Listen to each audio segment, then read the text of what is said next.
అమెరికాలో ట్రంప్ తీసుకున్న నిర్ణయాలను బట్టి ప్రజలు ఎంత ఇబ్బంది పడుతున్నారో మనమైతే చూస్తూనే ఉన్నాము. అయితే ఏపీలో గత ప్రభుత్వంలో ఎక్స్ సీఎం తీసుకున్న నిర్ణయాలకు కూడా అలానే ఉన్నాయా? ప్రజలు అలానే ఇబ్బంది పడ్డారా? ఇంకా ఇబ్బంది పడుతున్నారా? అనే విషయాలు అయితే తెలుసుకుందాం. దీని గురించి అయితే మాట్లాడేందుకు ప్రస్తుతం మనతో పాటు సీనియర్ జర్నలిస్ట్ జయదేవ్ గారు ఉన్నారు. నమస్తే అండి. నమస్తే ప్రశాంత్. సార్, అమెరికాలో తీసుకునే నిర్ణయాలను బట్టి, ఇప్పుడు ట్రంప్ గారు తీసుకునే నిర్ణయాలను బట్టి ప్రజలు ఎంత ఇబ్బంది పడుతున్నారో మనమైతే రోజు న్యూస్లో చూస్తూనే ఉన్నాము. సో ఏపీలో గత ప్రభుత్వంలో ఎక్స్ సీఎం తీసుకునే నిర్ణయాలు కూడా ఆ విధంగానే ఉన్నాయా? ప్రజలు ఆ విధంగానే ఇంకా ఎఫెక్ట్ అయ్యారా? ట్రంప్ ఏదైతే అంతకుముందు గెలుచుకున్నప్పుడు కూడా ఏదో పిచ్చి తొగ్గులక్ లాంటి నిర్ణయాలతో ఊరికే కత్తి నూరడం, లేనిపోని స్టేట్మెంట్లు ఇవ్వడం, అప్పుడు నార్త్ కొరియా, సౌత్ కొరియా కిమ్తో పెద్ద ఇష్యూ అవుతుంది. నేను అణుబాంబు వేస్తా అంటే నేను వేస్తా అన్నాడు. ఆయన ఏం తగ్గలే, ఎంత చిన్న దేశం అయినా కానీ. అది మొత్తానికి సింగపూర్లో ఆతిథ్యం ఇచ్చి ఇద్దరికి కాంప్రమైజ్ చేశారు.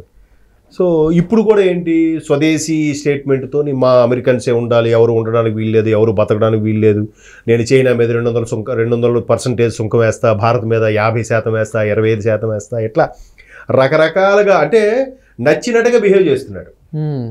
సరే, అంటే ప్రపంచ పెద్దన్నగా పేరు తెచ్చుకున్నారు కాబట్టి ఓకే, ఇదేదో పెద్ద ఇదే అనుకునేలాగా నచ్చినట్టు బిహేవ్ చేస్తున్నాడు. కానీ అమెరికాకి భయపడే రోజులు పోయాయి.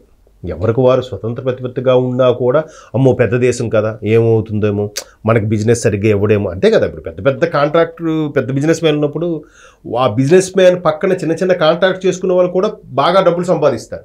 సో అటువంటి వాటితో పెట్టుకుంటే మనకి సరైన బిజినెస్ ఇవ్వడేమో అని భయపడతారు. కొంత స్టేజ్ దాటాక ఏం కాదులే, మనం సెట్ అయ్యి మనమే సొంతంగా బిజినెస్ స్టార్ట్ చేద్దాం అనే స్థాయికి వెళ్ళిపోతారు. సో అమెరికా వాడు పాలసీ ఎలా ఉంటుంది. సో అది గత ప్రభుత్వంతో పోల్చడం అంటే మీరు అనేది కరెక్టే. ఎందుకంటే ఈవెన్ జగన్మోహన్ రెడ్డి గారి ప్రభుత్వం కూడా నచ్చినట్టుగా బిహేవ్ చేసింది. ప్రజలందరికీ కూడా పని పాట లేకుండా పథకాలు ఇస్తున్నాం. ప్రతిదానికి పథకమే. ఆటో డ్రైవర్కి, సెలూన్లకి, అవును, చర్చ్ ఫాదర్లకి, తర్వాత పిల్లలకి ఎంత అమ్మఒడి అంట, అది చాలదంట. స్కూల్లో వాళ్ళకి యూనిఫామ్లు, బుక్స్, పల్లి పట్టీలు ఇవన్నీనంట. అది కాకుండా స్కూళ్ళకి అక్కడ ఉండే విద్యార్థులు లేరు కానీ కావాలని నాడు నేడు అని చెప్పి మాడిఫికేషన్.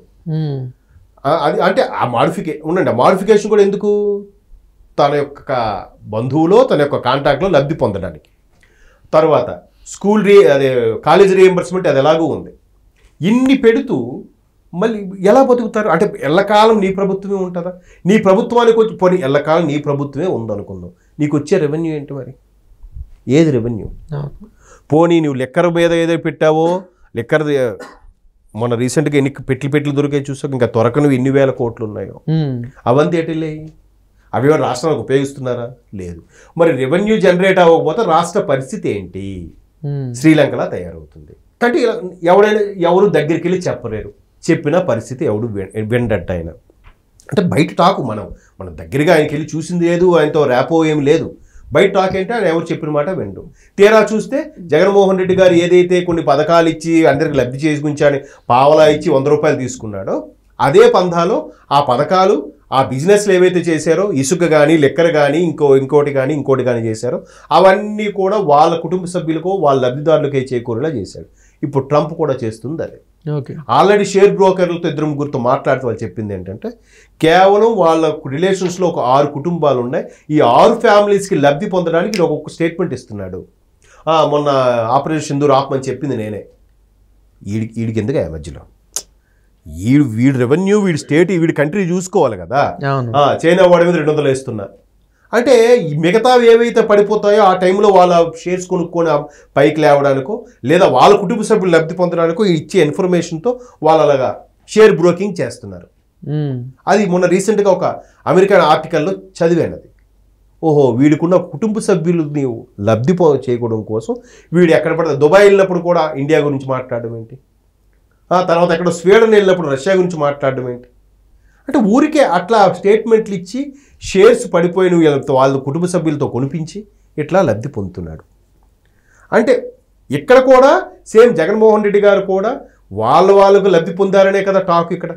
ఇప్పుడు మన లిక్కర్ స్కామ్ ఉంది, పెద్ద ఇష్యూ. బిగ్ బాస్ అరెస్ట్ ఎప్పుడు అని నడుస్తూనే ఉంది. ఎవరా బిగ్ బాస్? ఆయన పేరేంటి అంటే అందరికీ తెలిసిన ఓపెన్ సీక్రెట్. సో అలాగా చాలా జరిగాయి. ఒకటి కాదు, రెండు కాదు. అవేమైనా ఇప్పుడు దానివల్ల ఏమైంది, ఆయన ఒక్కడే లబ్ధి పొందడం వల్ల ఆయన హయాంలో ఉన్న మంత్రులందరూ కూడా ఏం చేశారు, వాళ్ళకి ఎవరికి రెవెన్యూ జనరేషన్ లేదు, వాళ్ళు నెక్స్ట్ ఎలక్షన్లో పోటీ చేయాలంటే డబ్బులు సంపాదించే పరిస్థితి లేదు. అందుకు ఒక్కొక్కరు ఒక్కొక్క స్కామ్లో ఇరుక్కుపోయారు.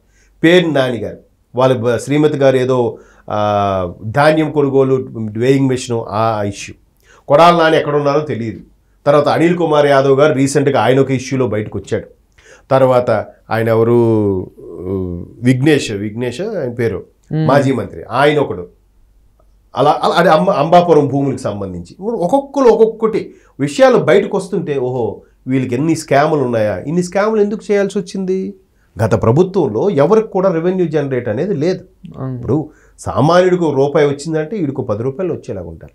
ఇండస్ట్రియలిస్టుకు ₹100 సంపాదించుకుని ఉండాలి. అప్పుడు రాష్ట్రం పచ్చగా ఉంటుంది, టర్న్ ఓవర్ అవుతుంటుంది, ప్రతి ఒక్కరికి పని కొరుకుతుంది.